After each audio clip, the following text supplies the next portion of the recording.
Today's video is not sponsored, but I just want to say shout out to UPS for wrapping your bags in plastic when it's like this outside. As for the Amazon guy, wrapping in plastic may be a good idea when it's raining. Speed up for the pedal, here we go! Since it's so crowded outside today, we're going to try to spend as much time inside as we can, and we're going to start off by doing our combine inspection. You might know, Cole, was there something kind of noisy a little bit with the feeder house on this yet, the chain or something? Yes. Is there a bent one or something? No, it's broke. Usually when they break, we just take them out. Because that's actually when these combines burn up a lot of times. What it is from it's from holding that trash. Yeah. See the trash? Holding that trash in here. You take that out and then it just lets that trash fall right through. You didn't notice any different noise like when the feeder house was up or down, did you? Yeah. You did? Yeah. And that's what that is. Ryan works on about 40 of these a year, so he's just doing a fine-tooth inspection over the entire machine. He knows what all the wear points are, all the stuff that could go wrong, what to look for when things are going out. So right now, they're going through, making a list of everything that they find. Then we'll get the parts ordered, and later this winter, we'll be able to put everything back together that needs to be fixed, and then it'll be all ready to go for next year. So we're just taking care of preventative maintenance, and then stuff that is broken, we're fixing. You know how car dealerships have like a 99 multi-point inspection? Right. So what are we calling this? 4. Well, right now we're just checking the bearings and all these. See how they sound? They're wobbly. We're good farmers. We don't have bad bearings around here. You know how to use a grease gun. Your dad would say we probably know how to use a grease gun too good. Sometimes Ryan just waits till a bearing goes out and then he tells us there's a grease zerk there and it's hidden away under stuff. Hold on, Ryan. I've been learning from your videos on TikTok. Come on, Ryan. I'm gonna check these concaves, inspect them. I think they look pretty good. They look pretty good. Several homemade tools. Hopefully this year, hopefully for us, Ryan doesn't hope this, but there shouldn't be a ton of stuff wrong because we didn't put a ton of acres on it this year. We put a lot of work into it last year, so a lot of the main wearables should be pretty good. How much is it gonna be this year? $9,600,000. We're gonna let Ryan and Cooper do their thing. If I hang around there too long, then I just sit and distract them because I want to talk and tell stories, and then all of a sudden 2 hours has gone by and we have not got anything done. It's starting to rain even more now. It's kind of nasty out. Zach, my old college roommate. Is that Tan Man? I forgot about that nickname. Helped us clean up the shop a little bit, got the sprayer inside. And I did something new. I participated in a nativity play at Neva's parents' church. So it's in Spanish. Vamos pues a conocer el Salvador del mundo. I didn't know anybody who spoke Spanish until I was 20 years old, maybe 19. So I spent a majority of my life just around only English speakers. No experience with Mexican culture whatsoever. But ever since I met Neva, that has completely changed. Pretty cool to see, pretty cool to participate in. And then old Iowa just decided to get her pouty face on. Temperature and rainfall go from like up here to ooh, and then we get snow. Sounds like they're talking blizzards later this week, or snow, and then like 50-mile-an-hour winds, aka blizzard. So we're gonna try to get as much done outside as we can. We basically got it mostly wrapped up, but before we do any of that, Brandon from Champion Seed's coming out. We gotta order a seed for next year. What's everybody's favorite farming magazine? For me, I like Successful Farming. This one usually has the best articles. What's your favorite farm magazine? Wallace's Farmer for sure. Whew, that was a good meeting. Got all of our Champion soybeans ordered and our Champion corn. Now we're gonna hop in the Geo. We are going to run off to the bank. We're gonna go visit with Les, our banker. We're gonna go pay some interest.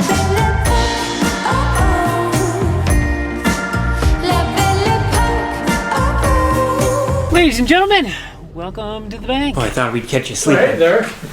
You had an impeccable posture. You were faking it. Didn't even see you pull in. I'd like to say I'm so smart that I was well ahead of all these interest rate hikes and everything that's going on, but basically with our combine and the skid loader, I took a loan out on them at 3.25% interest rate, and then the money that we borrowed to go into our inputs into the ground was at like a 5.5% interest rate. So I figured I'm just gonna take some money that I have, put it into that 5.5 interest rate stuff, so financing that so we don't have to pay 5.5, and then we just have to pay 3.25 on the money that we borrowed. So technically we're up kind of 2.25%, but now interest rates are not 5.5% on the line of credit stuff. They are 7.5% to 8%, while that loan is fixed at 3.25. So I just went in today and I paid the interest on my 3.25% loan, so that way I could write that off as a tax deduction, because taxes can be 25, 30, 35, 40, 45,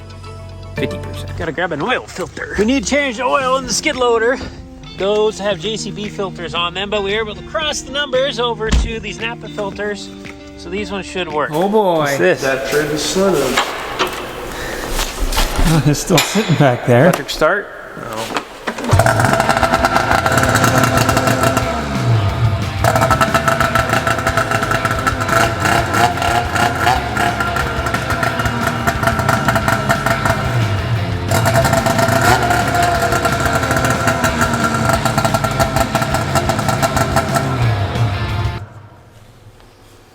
And I don't want snow.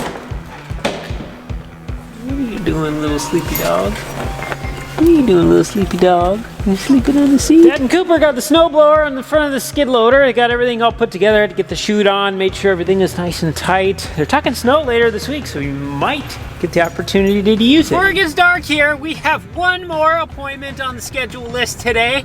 Ladies and gentlemen, welcome to Youngblood Ag. Pete, what's your favorite farm magazine? Precision Farming Dealer, probably. So this is Pete's shop. It's 80 feet wide, 120 feet long. I bought it for Pete as a Christmas present 3 years ago. So he's outfitting a few different planters. Looks like he's doing some Ag Leader stuff with this one. He's got some Ag Leader Sure Force on it. And he's going with some Ag Leader Sure drives. So these are electric drives for it. So it's kind of bringing mid-2005-ish technology up to the 21st century. Yeah, should be in that ballpark. And then over here, this is the mammoth of all mammoths, the $500,000 planter.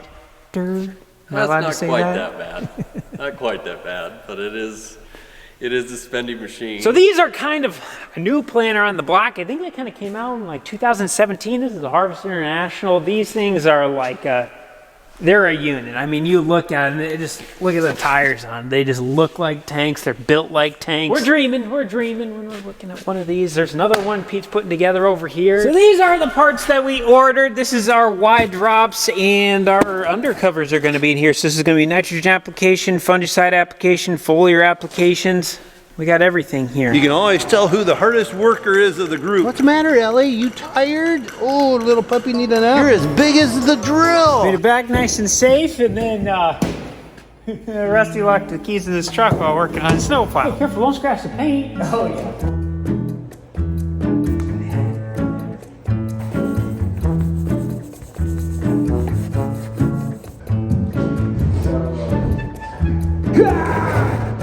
Hey, don't scratch the paint. Go! We called in the pro for the job. For some reason, those cylinders are not letting the thing swivel side to side, so we pulled the two solenoids off, those front two, switched them around per Zach's recommendation, and it still lifted up and down with a different function. So there's a third solenoid on there that we think is bad, maybe. So we're gonna test it. If it's not that, it's either that stud and something inside of it gumming up, or it's something inside of it. So you want me to just hit any button?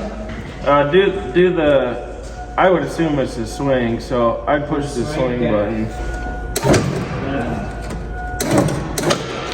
You did it!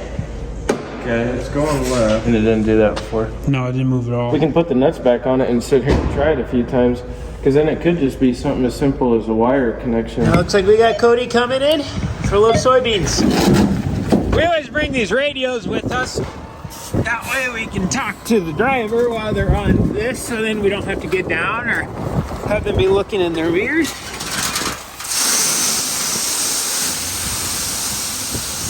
Hopefully there's a whole semi-load yet left in this bin. If there's not, we're gonna have to get that conveyor auger set up.